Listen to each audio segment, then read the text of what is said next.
Imagine taking one single bite of human flesh, and the nightmare curse wakes up forever. Your brain starts eating itself from the inside. You begin laughing uncontrollably, even when you don't want to.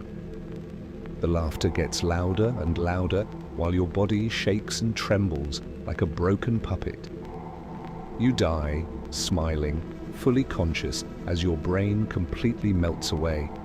This isn't a horror movie, this is Kuru, the terrifying prion disease that came from cannibalism in Papua New Guinea. One ritual turned an entire tribe into laughing corpses. Today we're diving into the full, horrifying story of Kuru, the laughing death curse that destroyed families, villages, and taught the world how fragile the human brain really is.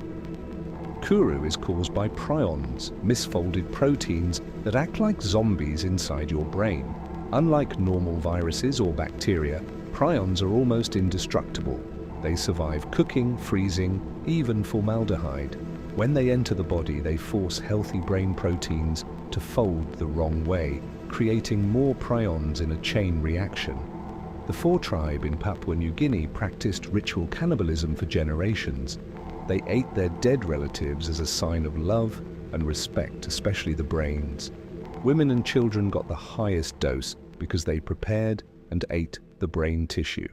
That one bite was enough to pass the curse for decades.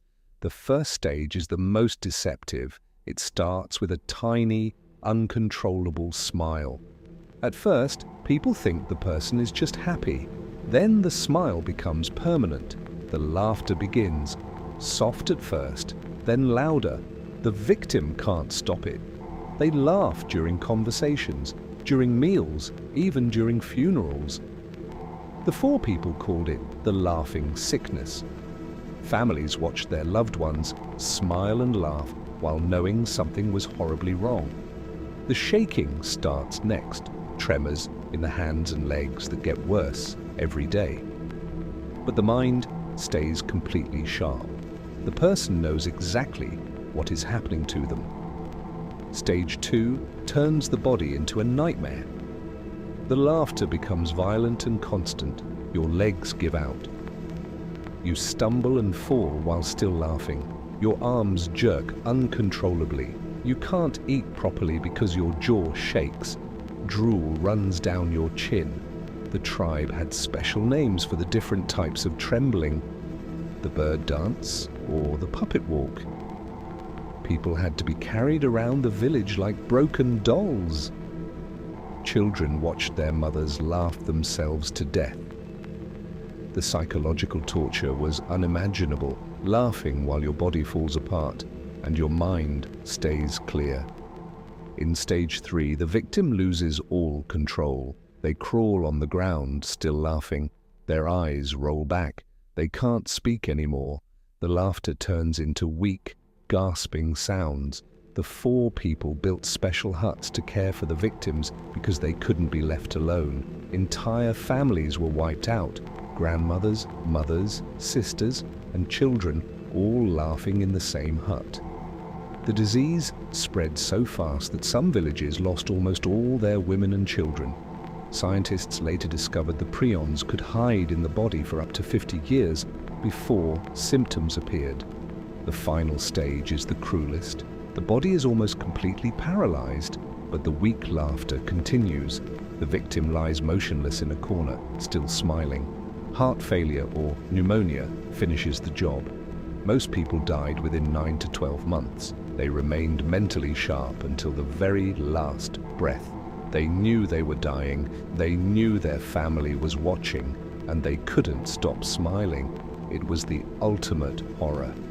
Dying with a smile on your face while your brain literally ate itself. The real stories are heartbreaking. Entire families were destroyed. One woman laughed while holding her newborn baby, knowing the child would probably get it too. Children watched their parents die smiling. When Australian doctors arrived in the 1950s, they were shocked. They convinced the tribe to stop cannibalism. The disease almost disappeared. But the last cases lingered into the 2000s because prions can stay dormant for decades. The Fore people suffered one of the most terrifying epidemics in human history, all because of love and respect for their dead. Kuru became the key that unlocked the entire world of prion diseases. It proved that mad cow disease, Creutzfeldt-Jakob disease, and even some cases of Alzheimer's work the same way. Scientists won Nobel Prizes studying Kuru. Today we know prions can spread through surgery, blood transfusions, and contaminated meat. But thanks to the end of cannibalism, Kuru is now extremely rare. The curse taught the world how fragile the human brain really is. There is still no cure, but research continues. These tribespeople suffered so that future generations could understand and fight prion diseases. Their story deserves to be remembered. Imagine knowing you're dying, but you can't stop laughing. The psychological torture was worse than the physical pain. Victims begged their families to kill them to end the laughter. Some tried to bury themselves alive. The laughter mocked them every second. Families lived in constant fear. Every meal, every funeral could spread the curse. The emotional toll on the whole tribe was devastating. Grandfathers watched their grandchildren laugh themselves to death. It was a curse that destroyed not just bodies, but entire communities. Kuru is now almost gone, but its lessons remain. One wrong bite, one tiny protein mistake can destroy everything. These tribespeople suffered one of the most terrifying deaths imaginable, laughing while their minds dissolved. If this story shocked you, comment laughing death below. Share it so more people learn about prion diseases. Subscribe for the next curse. The real vampire disease is coming. Until then, remember, one single bite can change everything. Stay curious, stay kind, and never take a normal laugh for granted.